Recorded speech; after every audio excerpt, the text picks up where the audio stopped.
Olá pessoas, continuando com as nossas aulas sobre estratificação e desigualdade social. No vídeo anterior a gente falou um pouco sobre o conceito de desigualdade social, falou sobre os critérios que a gente usa para analisar a desigualdade social, que tem a ver com a estrutura social, a estratificação social e a possibilidade de mobilidade social. Falamos sobre dois tipos de estratificação social, que são o sistema de castas, foram muito comuns e duraram muito tempo na Índia, por exemplo, e ainda são muito presentes no imaginário, no senso comum de boa parte da população da Índia. A gente falou sobre a sociedade estamental, que a gente já tinha estudado nas aulas de Idade Média, né? A sociedade estamental era muito forte na Europa medieval, continuou existindo na Idade Moderna, e a Revolução Francesa foi um marco na história política europeia que rompeu, né, com a sociedade estamental. Nesse vídeo a gente vai falar sobre um outro tipo de estratificação social, que é o mais comum hoje no mundo e no Brasil, que são as classes sociais.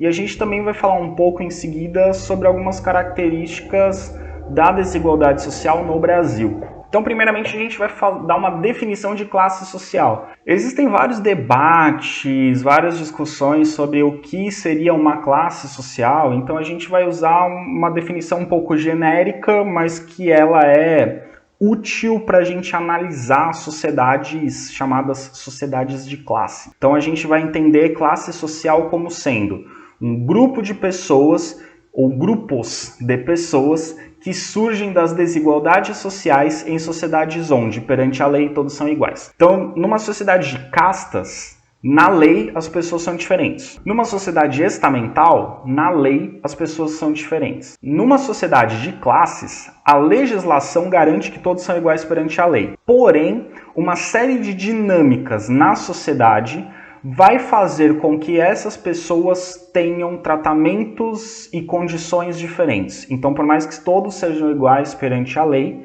a sociedade vai tratar as pessoas de forma diferenciada. Então, quando a gente fala de uma sociedade que tem classes sociais, a gente está falando de uma sociedade em que todos são considerados iguais perante a lei. Na maioria das vezes são sociedades democráticas, às vezes são autoritárias, mas muitas vezes são sociedades democráticas, em que, em tese ou na legislação, todo cidadão tem direito a uma série de benefícios, tem direito a ter acesso a uma série de condições, mas que por uma série de questões, às vezes econômicas, às vezes políticas, às vezes culturais, às vezes históricas, existem diferenças. Então, classe social é um fenômeno de sociedades em que existe igualdade jurídica, mas diferença em outros aspectos. Historicamente, pessoal, a gente só pode falar em classes sociais a partir do século XIX, com as revoluções burguesas. Então, de novo, fazendo um paralelo com as aulas de história, a gente estudou que após a Revolução Francesa, o Napoleão criou um império, Napoleão dominou politicamente e militarmente vários lugares da Europa,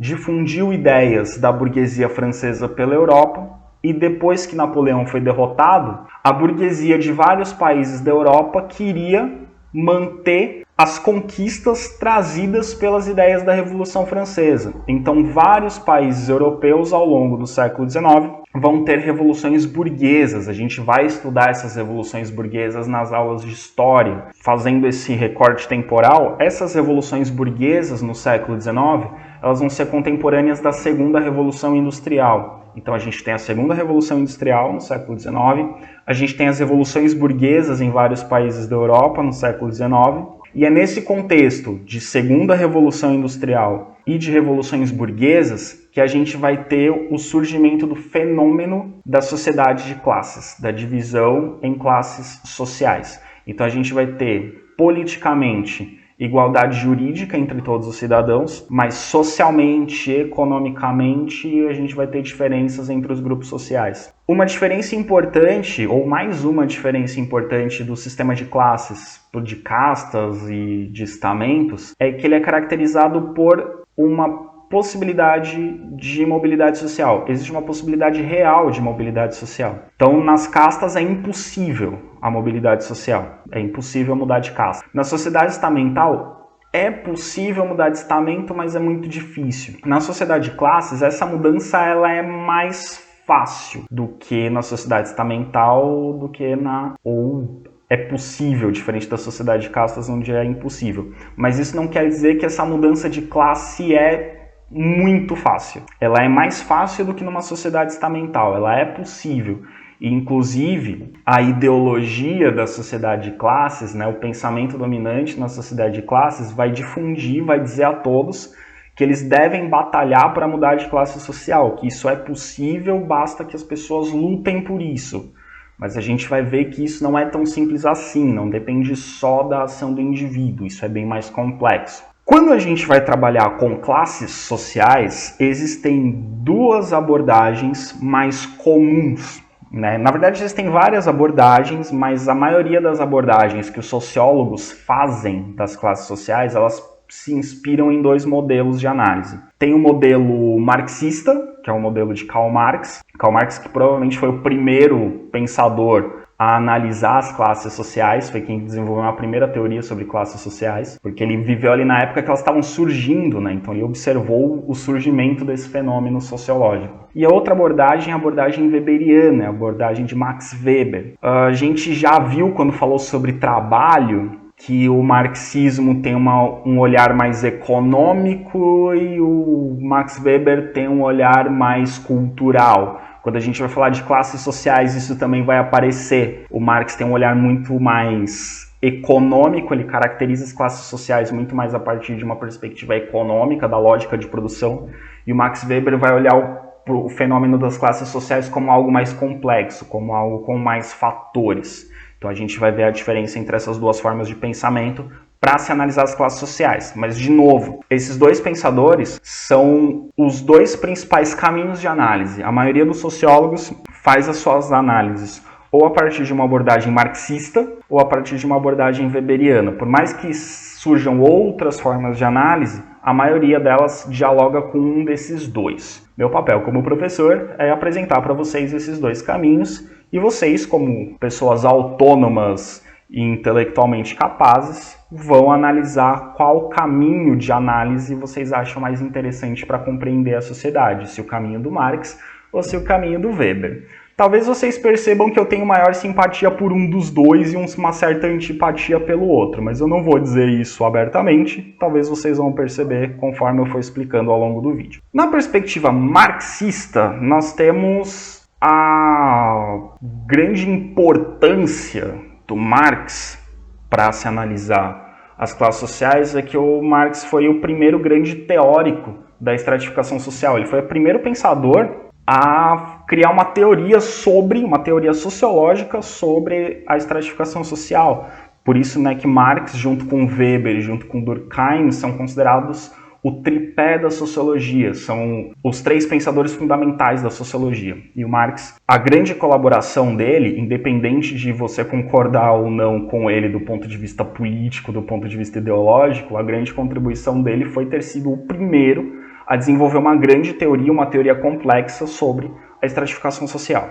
O Marx, ele vai entender que os direitos de liberdade e justiça, que são direitos fundamentais defendidos desde a Revolução Francesa. Então, desde o Iluminismo, desde a Revolução Francesa, o pensamento dominante na sociedade entende que liberdade e justiça são direitos universais, são direitos básicos para todos. Só que, na perspectiva marxista, esses direitos de liberdade e justiça, apesar deles serem, na lei, na teoria, universais, serem para todos, eles não são aplicados na prática por causa da desigualdade social, e a desigualdade social ela é causada, por sua vez, pelas relações de produção capitalista. Então ele diz o seguinte: a sociedade burguesa ela defende a liberdade e justiça como direitos fundamentais. Só que a sociedade burguesa também é capitalista. E o capitalismo gera desigualdade social. E a desigualdade social faz com que alguns indivíduos tenham mais acesso à liberdade e justiça do que outros. Então a própria estrutura do capitalismo faz com que nem todos os cidadãos tenham o mesmo acesso aos mesmos direitos. Então a desigualdade social causada pelas relações de trabalho capitalistas fazem com que a sociedade tenha pessoas com acesso diferente à liberdade e à justiça. Ou seja, algumas pessoas têm mais liberdade do que outras, algumas pessoas sofrem mais injustiça do que outras por causa das relações de trabalho no capitalismo.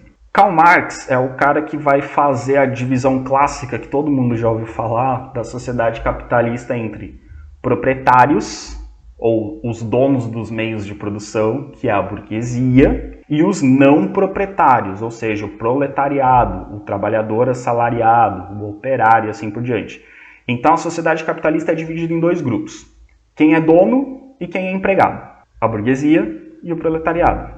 Então se você é dono dos meios de produção, se você é dono da fábrica, dono da fazenda, dono do banco, você é dono do comércio, você é da burguesia. Se você não é dono, automaticamente você trabalha para alguém. Se você trabalha para alguém, você é proletariado. Esses são os dois grupos. Percebam que na visão marxista, a sociedade é basicamente dividida em dois grupos. Existem outros grupos intermediários, outras classes? Existem, mas o principal dessa divisão de classes é burguesia e proletariado. São esses dois grupos fundamentais. E o que determina se você faz parte da burguesia ou do proprietário? É a sua posição no processo produtivo. Se no processo produtivo você é dono do meio de produção, você faz parte da burguesia. Se no processo produtivo você é trabalhador, você é operário, você é empregado, então você é do proletariado. É isso que determina.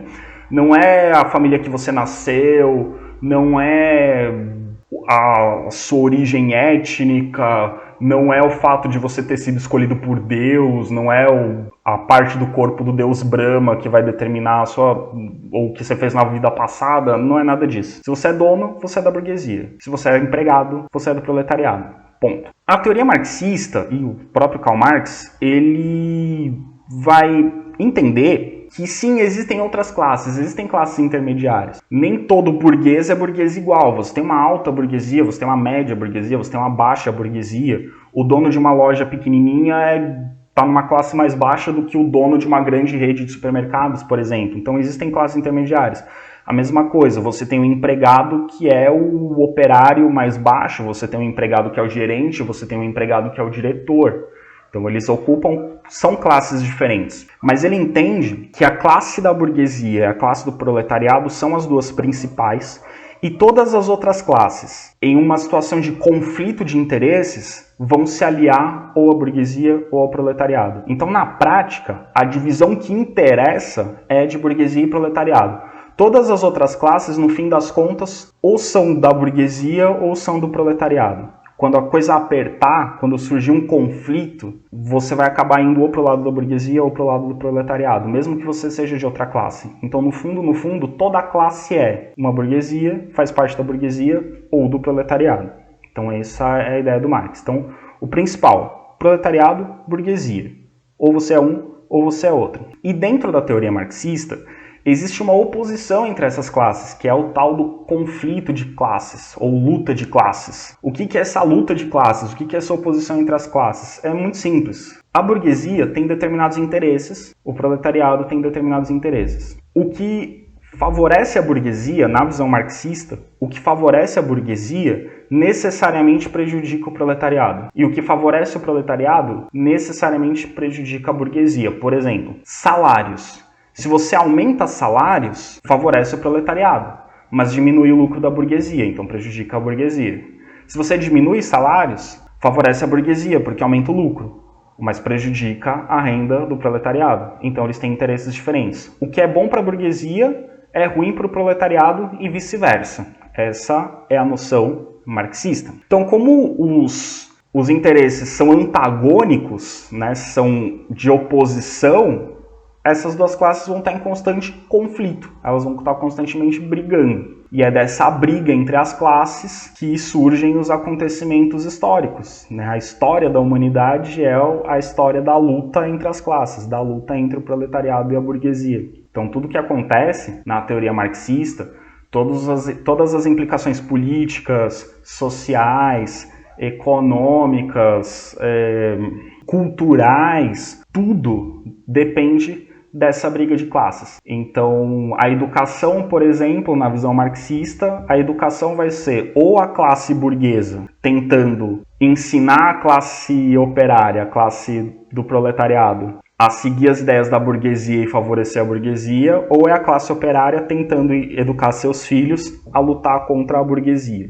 Então, Tudo na sociedade depende da luta de classes no pensamento marxista. Porém, essas duas classes, apesar de serem opostas e terem interesses antagônicos, elas são interdependentes. Uma só existe em relação à outra. Se todo mundo é dono, se todo mundo é burguês, não existe proletariado e automaticamente não existe burguesia também, porque se todo mundo é burguês, se todo mundo é dono, não tem diferença entre as pessoas, então não existe uma classe. Da mesma forma, se ninguém for dono, se todo mundo é trabalhador, se todo mundo é empregado e não existe dono, então também não tem diferença entre as pessoas. Então, para que exista uma classe, é necessário que exista outra. Se uma classe deixa de existir, automaticamente o outro grupo não é uma classe, o outro grupo é todo mundo. Então, para existir classes, uma tem que existir. Para que exista pelo menos duas classes, para que existam classes tem que ter pelo menos duas. Uma tem que existir para a outra existir também. Se uma deixa de existir, a outra deixa de ser uma classe. Não sei se ficou confuso, mas qualquer coisa vocês me mandam perguntas por e-mail ou por WhatsApp. Então, são classes opostas, em constante conflito, mas tem uma situação de interdependência. Outra coisa interessante, pessoal, quando eu falo dessa questão das classes sociais em Marx, que é muito importante. Existem muitas pessoas que são de uma classe, e geralmente isso acontece com pessoas que são do proletariado, isso eu estou falando na perspectiva marxista, tá? Muitas pessoas que são do proletariado, mas se enxergam como se fossem da burguesia. Geralmente são pessoas que têm bons salários, bons empregos, que ganham bem, têm uma condição de vida melhor. E aí essas pessoas se enxergam como pertencendo a uma classe diferente daquele que ganha menos. Por exemplo, vocês devem ter visto nas redes sociais aí nas últimas semanas. Um engenheiro civil formado se considera melhor do que um faxineiro, por exemplo. Só que o engenheiro civil formado, se ele não é dono da sua empresa de engenharia, se ele trabalha para alguém, não importa que ele tenha um salário de 50 mil reais, ele é proletariado, porque ele trabalha para alguém. E o faxineiro da mesma empresa é proletariado também. Os dois são proletariado. O que torna os dois iguais? Nenhum dos dois é dono do meio de produção. E qualquer um dos dois, se for demitido, fica sem renda. Não importa a formação, não importa o tamanho do salário. Se é demitido, fica sem renda. Volta para o mercado de trabalho como desempregado, tendo que oferecer a sua força de trabalho para alguém que vai comprar essa força de trabalho. Então, para o marxismo, não importa o tamanho do seu salário. Se você ganha salário, se você trabalha para alguém, você é proletário. Então não tem diferença o cara que ganha muito pouco do cara que ganha milhões. Se ele trabalha para alguém, ele é proletário. Da mesma forma, a burguesia. Se você é dono do meio de produção, se você tem uma pequena empresa, se você tem uma grande empresa, você é da burguesia. Você tem interesses diferentes do proletário. Claro que, como eu disse, existem subclasses. O cara que tem um comércio pequenininho, ele não vai ter o mesmo poder, a mesma influência, a mesma força do cara que tem uma rede de supermercados, mas ambos fazem parte da burguesia e têm interesses em comum. Outro caminho de análise é o caminho de Max Weber, quando ele analisa as classes sociais. Então a gente viu Marx, ele tem uma perspectiva puramente econômica. Você é dono de meio de produção, você é da burguesia. Você não é dono do meio de produção, você é proletariado. Ah, mas existem vários tipos de proletariado e vários tipos de burguesia. Não interessa. Se você é dono, você é burguesia. Se você não é dono, você é proletariado. Diferentes tipos de proletariado e os diferentes tipos de burguesia são determinados também pelo tamanho de posse que você tem, pelo salário que você ganha, pelo cargo que você exerce. Então, é tudo econômico, é uma perspectiva econômica. O marxismo ele privilegia o aspecto econômico. Por isso que a gente chama o marxismo de um materialismo histórico. Ele lida só com aspectos materiais, é a economia, é o que a sociedade produz. O Weber ele vai olhar para outro caminho. O Weber não vai olhar só para a economia, ele vai olhar para 3 dimensões. A dimensão econômica, a dimensão política e a dimensão social. Então ele vai dizer o seguinte, a organização social não é só por nível econômico, não é só o tamanho do seu salário ou a quantidade de propriedades que você tem que vai determinar a sua classe social, mas também o poder que você exerce na sociedade, ou seja, político, e o prestígio que você tem durante a sociedade, ou seja, um fator social. Então, além das classes sociais, ele também identifica o status social e os partidos. Partido aqui não é partido político, a gente vai falar melhor sobre isso daqui a pouco. Então, o Max Weber não vai identificar a classe social como o lugar que você ocupa na cadeia produtiva, se dono ou se empregado. O que vai determinar a sua classe social são as probabilidades típicas da combinação entre propriedade de bens, posição externa, ou seja, o status que você ocupa na sociedade, e o seu destino pessoal. Como assim? Probabilidades típicas. É mais ou menos assim. Se você é de uma família de donos de fábrica, donos de uma fábrica, você é dessa família de donos de uma fábrica, você estudou nos melhores colégios e nas melhores faculdades, e você tem uma influência política no ambiente em que você vive, o mais provável, a probabilidade da sua vida, das suas ações, é ir por um caminho. Se você é também de uma família de industriais, também estudou nos melhores colégios, mas você não tem uma projeção política, as pessoas não te ouvem, você não tem uma influência, o seu caminho vai ser diferente.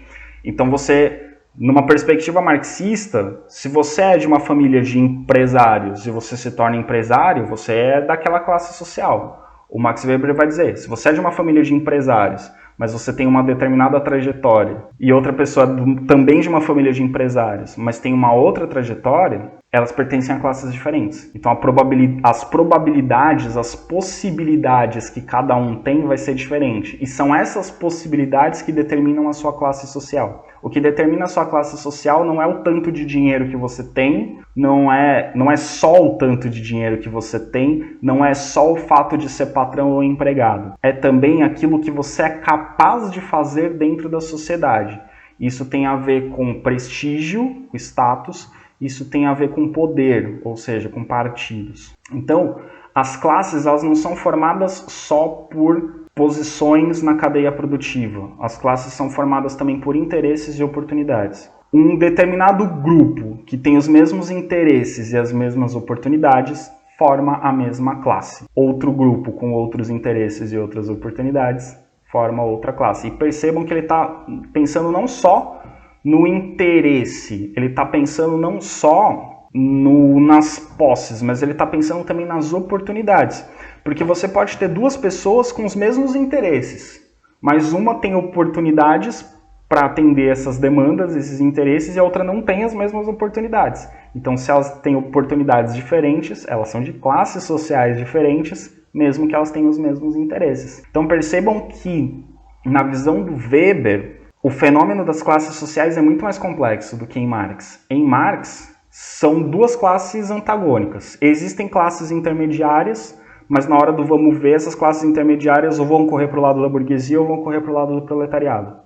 O Max Weber vai falar, não é tão simples assim. Entre os burgueses vão existir várias classes sociais diferentes, com status e partidos diferentes.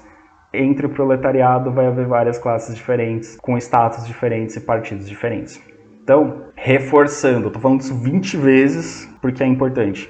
No caso do Weber, a classe social não é definida apenas pela posição no processo produtivo, mas pelo que ele chama de situação de mercado. O que é a situação de mercado? Suas posses, sua escolaridade, sua habilidade técnica. Se você tem posses, duas pessoas têm as mesmas posses, digamos. Dois são empresários, mas um estudou mais, outro estudou menos. Isso já os torna de classes diferentes. Os dois têm posses, os dois estudaram, mas um é bom no que faz e o outro não é bom no que faz. Isso já os torna de classes diferentes. Então, é mais complexo. Em Weber existem muitos fatores, muitas classes diferentes na sociedade, ok? Ainda aqui pensando em Weber. Então, além das classes, eu disse que ele tipifica, né? Ele estabelece mais outras duas divisões, o status e os partidos. Status é um grupo que se diferencia pelo prestígio ou pela honra social e pelo estilo de vida. Então, status é mais ou menos aquilo que a gente tem no senso comum do status. O que é o status? As pessoas reconhecerem a pessoa como uma pessoa importante ou não. Então, o status ele pode ser definido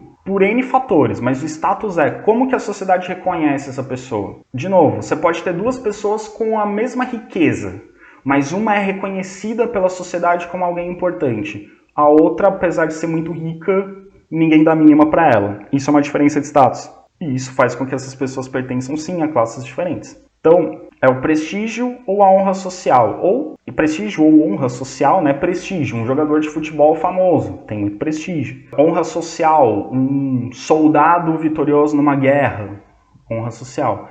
E estilo de vida, a forma com que a pessoa se comporta diante da sociedade, os hábitos de consumo, forma de se vestir, de se alimentar, de se comportar, lazer, tudo isso também define um determinado status. Pessoas que frequentam um determinado lugar têm um determinado status. Pessoas que frequentam outro lugar têm outro status, né? Então, é diferente a pessoa que frequenta o melhor restaurante da cidade e a pessoa que come na barraquinha da esquina de pastel. Isso é status também.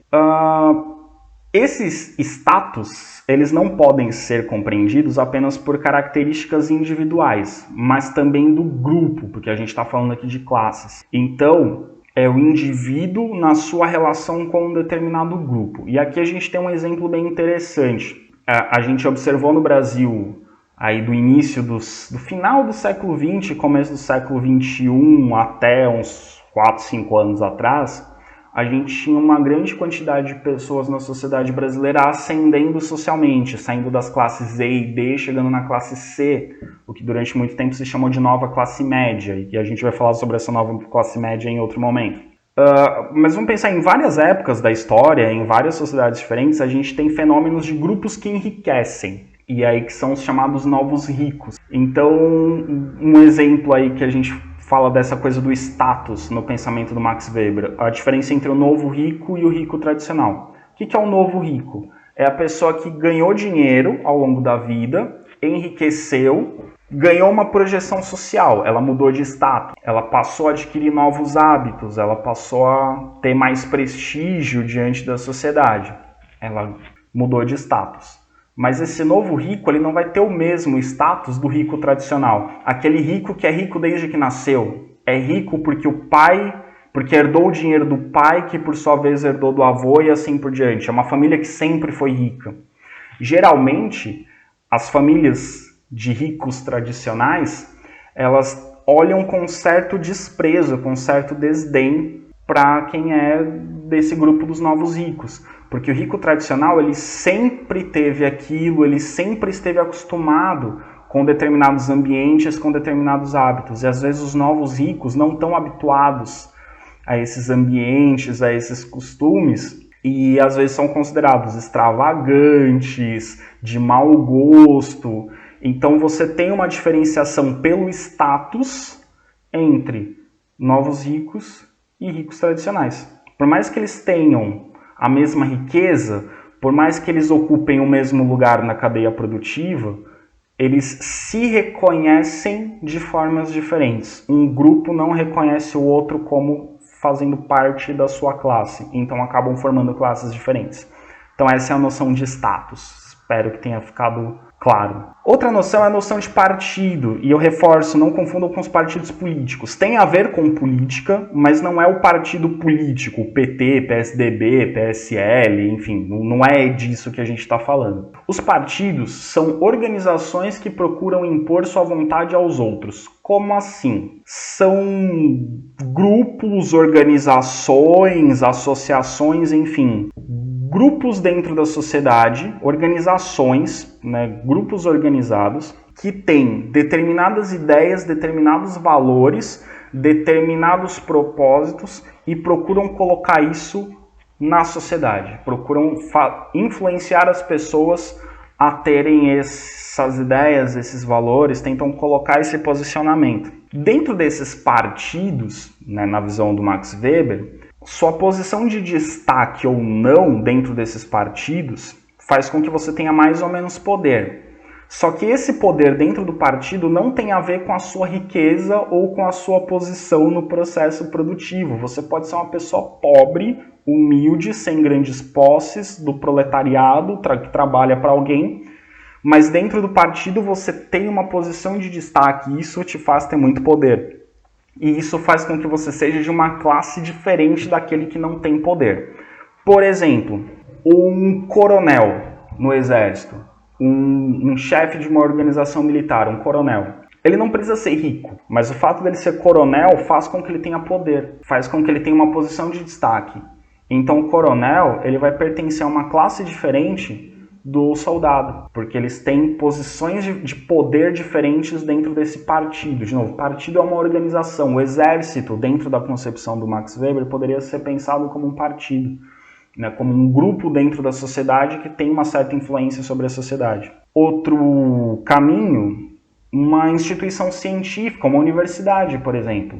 Um reitor de uma universidade, ou uma reitora de uma universidade, de um instituto federal, enfim, tem um determinado poder. Só que esse poder não é determinado pelas posses, né? O reitor pode não ser rico, pode ter uma vida ok, pode ser considerado uma pessoa de classe média, mas ele vai pertencer a uma elite da sociedade porque ele exerce uma função de poder dentro de uma instituição importante. Então ele vai pertencer a uma classe social específica, mesmo ocupando um lugar na cadeia produtiva semelhante ao de qualquer outro professor, por exemplo. Mas ele vai fazer parte de uma elite, ele vai fazer parte de um grupo diferenciado. Então isso são os partidos dentro da visão do Weber. Então percebam que não é só a economia. Você tem questões sociais, questões culturais, questões políticas que interferem na divisão de classes. E é por conta disso que a gente entende que a teoria weberiana é muito importante para compreender a complexidade da estratificação social. O marxismo, ele observa a estratificação social, ele é muito importante porque foi a primeira grande teoria da estratificação social, mas ele olha só do ponto de vista econômico, só do ponto de vista produtivo. A grande contribuição do Weber é mostrar que a estratificação social ela é bem mais complexa. E quanto mais complexa é a sociedade, mais complexa é a estratificação social. E após a segunda revolução industrial, as sociedades estão ficando cada vez mais complexas. Então a estratificação social na sociedade contemporânea é muito mais complexa do que aquela proposta pela teoria marxista, né? Então eu diria que que a gente consegue ter uma visão um pouco mais ampla da sociedade através do pensamento weberiano. Mas o pensamento marxista também tem suas contribuições. Eu diria que a gente pode usar os dois, dependendo da situação, para analisar a sociedade. Usar de forma crítica, né? Não aceitar integralmente cada um deles, mas a gente pode se basear nesses autores para analisar a sociedade. Pois bem, agora vamos pensar especificamente no Brasil. Desigualdades no Brasil. É muito interessante a gente pensar a história das desigualdades no Brasil, porque ao longo da história do Brasil deram-se muitas explicações de por que o Brasil é um país desigual. E essas várias explicações começaram por caminhos muito preconceituosos que a gente pode pensar. No século XIX foi quando começaram a tentar explicar as desigualdades no Brasil. E essas primeiras tentativas de explicar a desigualdade, a pobreza no Brasil, elas tinham abordagens que a gente chama de abordagens naturalistas. O que eram essas abordagens naturalistas? Que o brasileiro era pobre e o Brasil era menos desenvolvido do que a Europa, por exemplo, por aspectos naturais, climáticos, biológicos. Por exemplo, o Brasil fica numa região de clima quente e o calor deixa as pessoas preguiçosas, por isso o brasileiro trabalha menos, por isso o brasileiro é mais pobre. Outra questão, a miscigenação, o fato do Brasil ter a miscigenação, né, mistura entre índios, negros e brancos, fez com que a capacidade e a inteligência das pessoas fosse menor, enquanto os europeus que são puros, brancos, teriam mais capacidade. Então percebam que é uma visão tanto quanto racista, né? Que porque misturou com índio e com negro ficou inferior. E hoje a gente sabe a biologia, né? As teorias da biologia já mostram pra gente que a miscigenação é benéfica, inclusive do ponto de vista da teoria da evolução, quanto mais miscigenada uma espécie, maior as chances dela sobreviver, porque ela vai pegando as melhores características dos indivíduos, enquanto as espécies que ficam muito puras ficam sempre com as mesmas características e tendem a desaparecer. O sociólogo brasileiro Renato Ortiz, que é esse da imagem aí que vocês estão vendo, que ele lembra um pouquinho de leve o Paulo Guedes, mas é só na aparência aí que lembra de leve, não tem nada a ver o pensamento dele com o Paulo Guedes, ele analisa história das explicações da pobreza no Brasil, e ele entende que o Brasil, ao longo da sua história, sempre tentou explicar os seus problemas de forma determinista, ou seja, nós somos pobres por causa do clima, o clima fez com que a gente fosse pobre, a raça fez com que a gente fosse pobre. Isso naturaliza os problemas brasileiros, ou seja, nós somos assim porque a natureza fez assim, nós somos assim porque não tinha outra coisa para fazer, não tinha outra opção. Então, quando você naturaliza o problema, você impede que se encontre uma solução. Se é assim por causa do clima, não tem como mudar o clima. Se é assim por causa da natureza, não tem como mudar a natureza. Então, a gente é assim e pronto, não tem o que fazer. E essa visão fez com que as pessoas acreditassem, e isso está um pouco no imaginário brasileiro ainda, fez com que as pessoas acreditassem durante muito tempo que o brasileiro seria naturalmente acomodado. Então o brasileiro é acomodado, o brasileiro não gosta de trabalhar. E como o brasileiro é acomodado e não gosta de trabalhar, é por isso que o Brasil é um país pobre. Então a culpa dos problemas do Brasil é da natureza do brasileiro, porque o brasileiro nasceu preguiçoso e acomodado. Percebem que essa explicação ela é preconceituosa, racista, eurocêntrica, porque a gente está comparando com o europeu. A Europa é rica. Por que o europeu é rico? Porque ele é trabalhador. Porque ele nasce trabalhador. Ele é naturalmente trabalhador.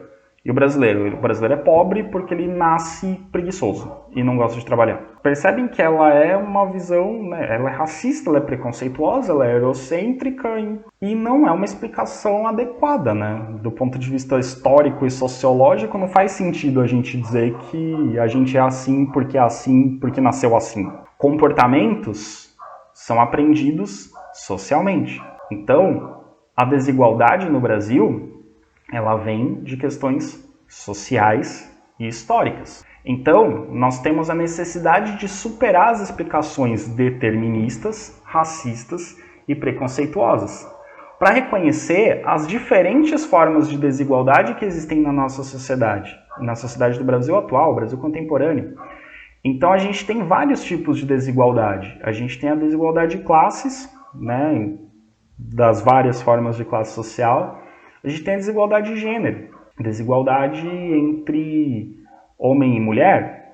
Né? Quando a gente fala de gênero, a gente está falando do masculino e do feminino. Tem também as questões relativas a homossexuais, transexuais, mas aqui a gente está falando principalmente da questão masculino e feminino. A gente tem as desigualdades de geração, pessoas de idades diferentes.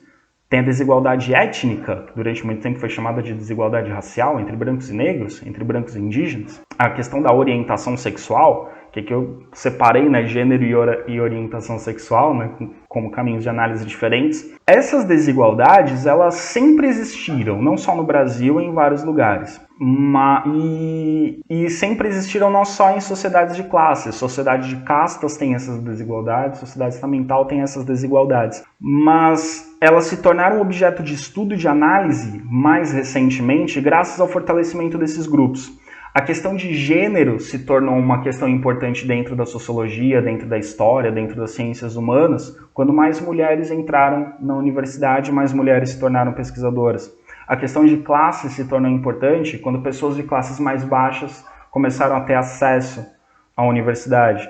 A questão étnica, por exemplo, quando negros e quando índios entram na universidade, isso se torna uma questão de pesquisa, se torna uma questão de análise. A mesma coisa orientação sexual. Quando você tem homossexuais, transexuais na universidade, há uma tendência a que essas questões sejam colocadas. E quando esses grupos também se colocam politicamente, quando esses grupos se colocam diante da sociedade, a sociedade passa a olhar para esses grupos e falar, peraí, eles existem e eles são tratados de forma diferente.